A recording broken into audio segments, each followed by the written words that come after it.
नमस्कार दोस्तों, मैं सीमा चौरसिया आपका स्वागत करती हूँ अपने यूट्यूब चैनल पे। और बहुत अच्छा ये नाच गीत लेकर आई हूँ। सास नंद और पति के ऊपर ये गीत है, आप लोग ज़रूर सुनिएगा और शेयर करिए, सपोर्ट करिए, फुल वॉच करके ज़रूर देखिए। हमारा वीडियो सुबह 7:30 बजे जाता है। आप लोग ऐसे ही प्यार दुलार बनाए रखें और गीत अच्छा लगे तो प्यारा सा कमेंट ज़रूर कीजिएगा आप लोग। धन्यवाद।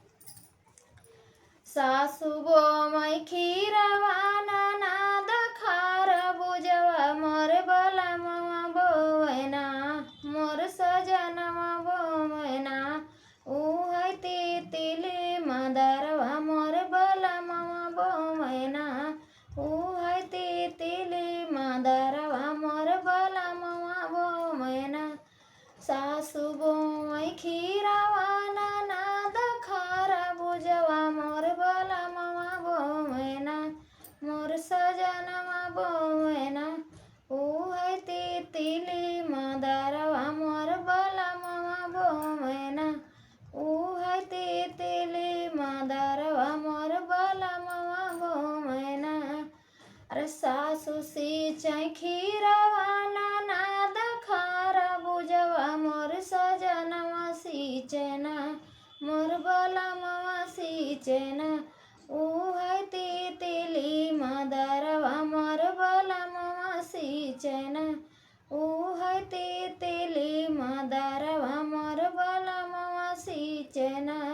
सासु सिंचै खीरवा नाद खार बुझवा मोर बलमवा सिंचैना मोर सजनवा सिंचैना उहै तितली मदरवा मोर बलमवा सिंचैना उहै तितली मदरवा मोर सजनवा सिंचैना।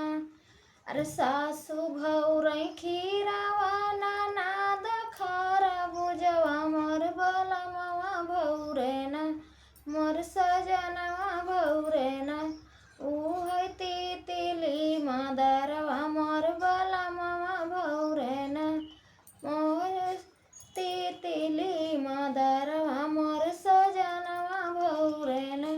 अरे सासु भौरै खीरवा नाद खार बुझवा मोर सजनवा भौरैना मोर सजनवा भौरैना उहै तितली मदरवा मोर सजनवा भौरैना उहै तितली मदरवा मोर सजनवा भौरैना। अरे सासु बेचै खीरवा नाद खार बुझवा मोर बलमवा रोवैना मोर सजनवा रोवैना उहै तितली मदरवा मोर सजनवा रोवैना उहै तितली मदरवा मोर सजनवा रोवैना। तो दोस्तों, हमारा गीत कैसा लगा आप लोग को? गीत अच्छा लगे तो प्यारा सा कमेंट जरूर कीजिएगा आप लोग। धन्यवाद।